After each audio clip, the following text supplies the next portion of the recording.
Study your emotions. Pay attention to your emotional body and the emotional state of others, but don't let those feelings rule you. Where does the sadness come from? Does part of you need to be more alive? What do you need to accept? Or is it the full hearted sadness that sometimes accompanies a deeply felt life? Depending on the card's position, it could also be a suggestion to deepen your awareness of the emotions of others. Moods are as real and ever shifting as weather patterns. It's all too easy to allow yourself to be ruled by moods, to go with the high of overconfident euphoria, to get lost in the miasma of dark moods. Dark moods come with human incarnation. Moods need to be acknowledged and accepted. They cannot always be overruled by pharmaceuticals or the power of positive thinking. We should not allow moods to rule us, but we should not deny them either. Dark moods may have depth and soulfulness, even an edge of mystery. The soul may be awakening in a dark matrix and may need to feel the pain of its confinement. Dark moods are not reducible to a Prozac deficiency. According to certain studies, an adult has an average of one major mood shift every 90 minutes or so, and for an adolescent, it may be one every 15 minutes. It is crucial to be aware of these shifting moods and to accept them as one does the weather, but it is even more crucial not to be ruled by them. What I do allow to rule me is my true will, as Aleister Crowley defines the term, my great work, the mission that I came here to do. I know my path, and therefore I follow it regardless of weather. At the moment, my inner weather is dark and overcast, but the dark overcastness, now that I meant at the time that I originally wrote this card, like a dozen or more years ago, but the dark overcastness doesn't bother me much. It even has an edge of mystery and a feeling of emotional depth and soulfulness. Working on this card, I know I am on my path, and the changing inner weather is an interesting but not a dominant part of the landscape through which I am traveling. When I was younger, however, I might have stopped to gaze at the dark, overcast sky while I tried to explain the weather and what caused it. At the moment, it is just before dawn. I have many, many hours of obligatory work to do today when I would prefer to have more time for creative work and the chance to dispose of my time as I like. If I so direct my attention, I can find various areas of my life that are messy and unfinished and which could be subjects of anxiety. Taking this approach to moods, I start to build storylines. I find reasons for my mood and give it substance. I apply the narrative fallacy. I take a mood I cannot fully explain and make it part of a story, and as I invest myself in that story, both mood and story become more real. The story solidifies, and I am sure my mood is overcast because of work, a relationship, finances, where I live, body image, or some aggregate of all my perceived woes.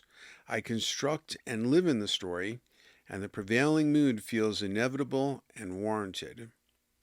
The mood has justified itself, and now I assume that I can only shift it by medication or decisive action to change my circumstances. If I'm feeling active, I may believe I need to change my job, relationship, finances, location, body image, etc. If I'm feeling passive, I will likely feel I need a magic mood-changing pill, comfort food, a new purchase, or someone to take care of me and make me feel better. Investing in these storylines, moods rule me, and I give it all my power and buy into all its counterfeit solutions. I feel justified in self-medicating or doing whatever for short-term mood repair. But now I am older and don't play that losing game anymore. I have been through many seasons, and I know that inner weather, mine and that of others, is ever changing and hard to control or predict. It may be raining raining, sunny, or cold with threatening storm clouds, I often don't know why the inner weather has changed. It's governed by complex cycles. In most cases, I don't need to know. I have to be in some kind of mood, and variety makes life interesting. However, I know what I have to do, and that clarifies things. No matter what is going on with my inner weather, my job is the same, to do the best I can from awakening to bedtime. My focus is usually not on the mood, on where it comes from, or how I could medicate it. The moods are like interesting music playing in the background. Sometimes the music is loud, intense, upbeat, music that speeds me up and gets my body moving. And so I will sometimes, when I have the freedom to choose what activity I'm working on, take advantage of a mood to do the activity that best matches it. Um, and because the mood also includes a certain level of energy. So if I was in that kind of like hyper upbeat mood, maybe that's a good time to do something with my body, like cleaning the house, that I'm going to do a lot faster and more efficiently in that high energy state. Or maybe it's a creative thing that could really be helped by that kind of mood. Similarly, if I'm in a uh, depressed, low energy, or fragmented state where I don't have the cognitive firepower to do high level tasks, that could be a great time to do the laundry or clean the house, even if I'm not doing it at a high pace, just because those are tasks that will get a definite result and they don't take much inner cognitive ability. Other times the music is sad, symphonic, and soulful, and I allow it to deepen my emotions and remind me of what is most important in life. Meanwhile, I focus on my path, on the daily journey from awakening to bedtime and the precious moments in between when I have time to dedicate to my great work. Perhaps I'm cleaning my house or shopping for groceries. While these may seem like menial tasks, they're actually integral to my great work because I cannot do the things at the core of my great work, creating and relating, so well if my house is a wreck and I have no food. Since I know I'm following my path, a meaningful path, the vicissitudes of moods and the changes, often dramatic, in my inner weather are part of what makes each day interesting and unique.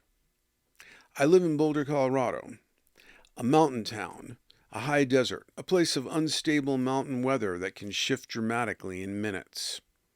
I like that. It creates an edge of unpredictability. The saying here is that if you don't like the weather, wait 15 minutes. It is the same with my moods. If I don't like my present mood, I don't have to turn my life upside down to change the mood.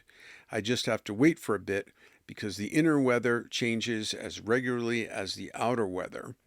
Meanwhile, there are opportunities for meaningful accomplishment, growth, and relationship, and that's what I focus on. And by the way, this needs to be its own card, but it's something that I've been emphasizing with lots of people I give counsel to, and that is don't do life evaluation on the fly. That means don't let a mood cause you to reevaluate your life or your relationships. If you're going to reevaluate your life, that's as demanding a cognitive task as there could possibly be. So, by all means, reevaluate your life, but only when you're in an ideal state for that, when you are calm, collected, focused. And for me, it would be what I would be writing the whole time. I would be writing in my journal the whole time.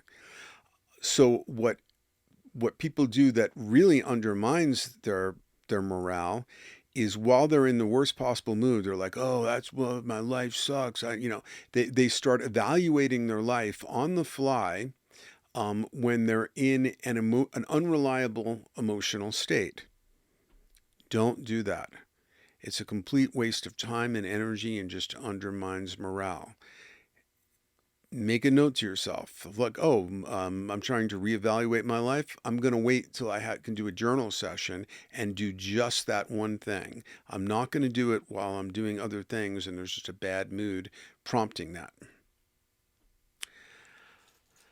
Depending on the position of this card, the issue may be more about the vicissitudes of mood in those around you, or maybe even the zeitgeist of the nation or the world.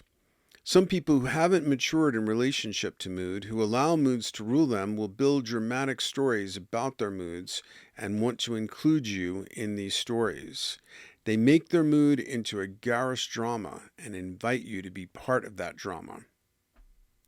Gently but firmly withdraw from such invitations.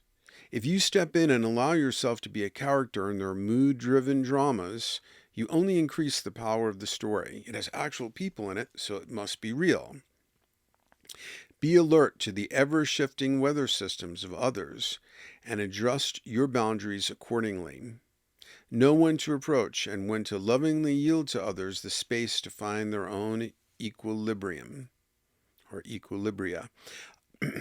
So the idea is that when others are coming at you with like dramas or things like that, where you know it's just driven by their current state of emotion, often the best thing to do is just to lovingly withdraw energy from that. That could be like breaking eye contact in the course of a conversation, walking out of the room, sometimes even going your way for a lifetime.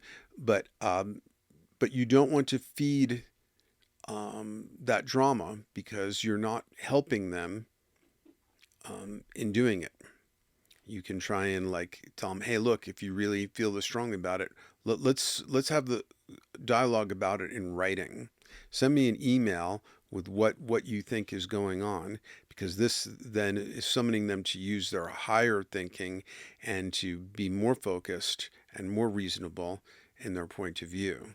But watch out for letting other people who want to act out their moods try and get you to act out with them.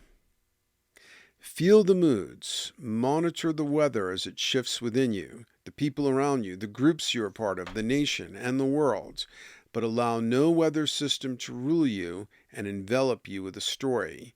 Keep moving toward the fulfillment of your mission.